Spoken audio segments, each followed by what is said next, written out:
Assalamualaikum warahmatullahi wabarakatuh. Kembali lagi dengan saya Dimas Bagus Maulana. Di sini saya akan menjelaskan yaitu apa sih regedit atau registry editor. Nah, di sini saya akan menjelaskan sedikit apa itu registry editor. Nah, untuk sebelum saya menjelaskan tentang apa itu registry editor, di sini saya akan menjelaskan terlebih dahulu. Nah, untuk buat kalian pasti sudah tidak asing kan yang namanya itu regedit atau registry editor. Nah, regedit ini adalah sebuah database hierarki yang digunakan untuk mengatur informasi yang dibutuhkan oleh sistem Windows. Regedit menampilkan registry ke dalam format yang hampir mirip dengan Windows Explorer yang sering Anda gunakan. Di dalam regedit tersebut, kalian dapat mengedit informasi untuk sistem semua atau semau Anda, tetapi tidak bisa sembarangan dan harus mengetahui apa fungsi dari setiap informasi yang akan atau pada regedit. Nah, apa sih kalian pasti bertanya apa sih fungsinya regedit? Nah, fungsinya regedit ini adalah untuk melihat, membuat atau memodifikasi registry di dalam Windows, sedangkan gpedit.msg digunakan untuk melihat, membuat, dan memodifikasi grup policy yang digunakan untuk mengelola beberapa pengaturan di dalam setiap pengguna dan lingkungan Windows serta menyimpannya di dalam registry.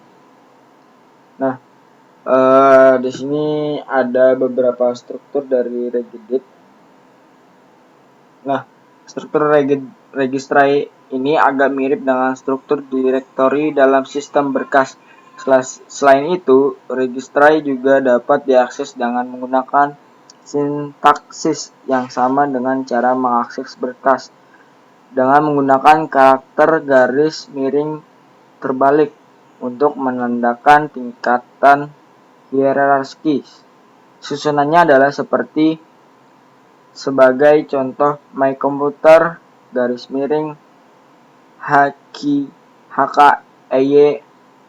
underscore local underscore machine garis miring software garis miring Microsoft garis miring Windows yang merujuk kepada sebuah subkey yang memiliki nama Windows yang terdapat di dalam subkey Microsoft. Nah, di sini saya akan menjelaskan dari key local machine. Nah, di sini cuma ada default. Nah, saya akan menjelaskan sedikit. Nah, bagi local machine ini sendiri itu sering disebut sebagai HKLM yang merupakan sebuah tempat penyimpanan untuk konfigurasi sistem yang bersangkutan yang terdiri atas perangkat keras dan perangkat lunak. Semua yang terdapat di dalam anak pohon ini diaplikasikan kepada semua pengguna. Nah, yang kedua yaitu ada user. User ini sering juga disebut sebagai HKCU yang merupakan sebuah tempat penyimpanan untuk konfigurasi yang dimiliki oleh pengguna yang sedang melakukan logon, yang menyimpan informasi mengenai konfigurasi yang preferensi pengguna itu memiliki warna dan konfigurasi lainnya yang setiap penggunanya dapat melakukan kustomisasi terhadapnya. Nah, yang ketiga yaitu ada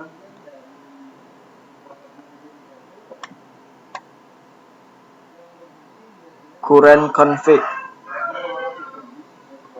Nah, current config ini itu juga biasanya sering disebut sebagai HKCC, yang dimana itu merupakan tempat penyimpanan untuk konfigurasi perangkat keras dari sistem operasi yang sedang digunakan saat itu.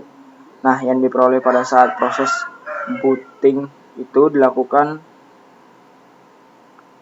akan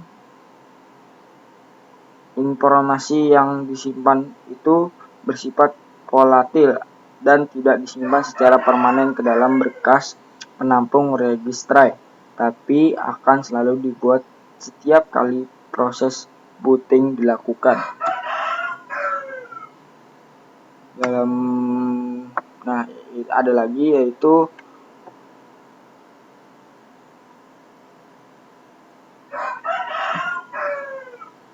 HK current user. Nah, itu sering juga sebagai HKCU, yang dimana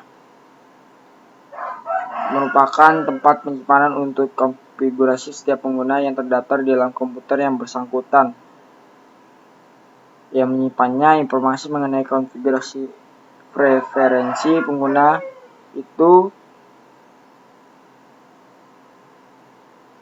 dari anak pohon itu bisa diidentifikasikan dengan menggunakan nomor security yang dimiliki oleh pengguna.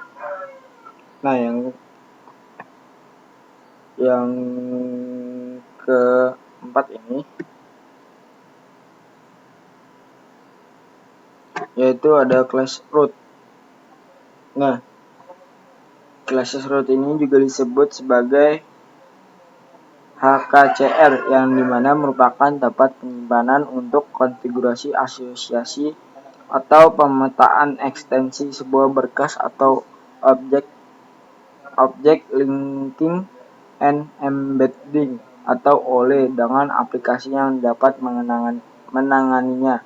Sebagai contoh, berkas berekstensi atau TXT akan ditandatangani oleh aplikasi editor teks seperti Notepad dan masih banyak lainnya.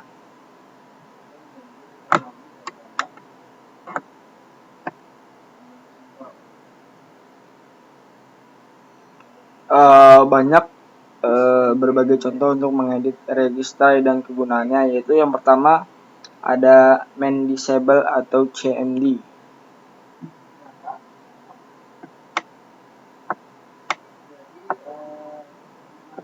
Nah, yang kedua yaitu ada membuat tampilan berbeda pada jendela logon. Yang ketiga ada menampilkan administrator di welcome screen. Dan keempat ada login otomatis.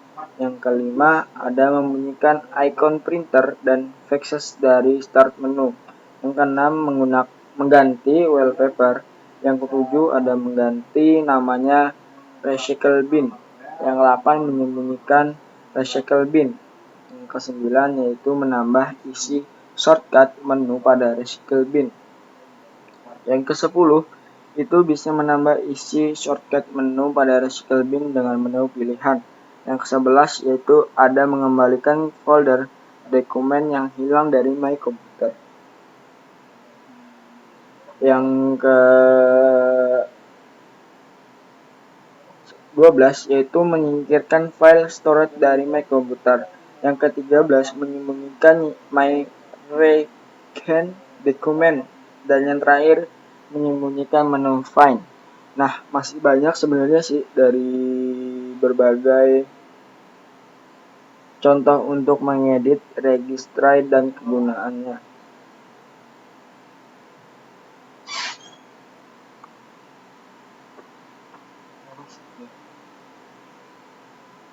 Dari video ini yang saya jelaskan, apabila ada kesalahan atau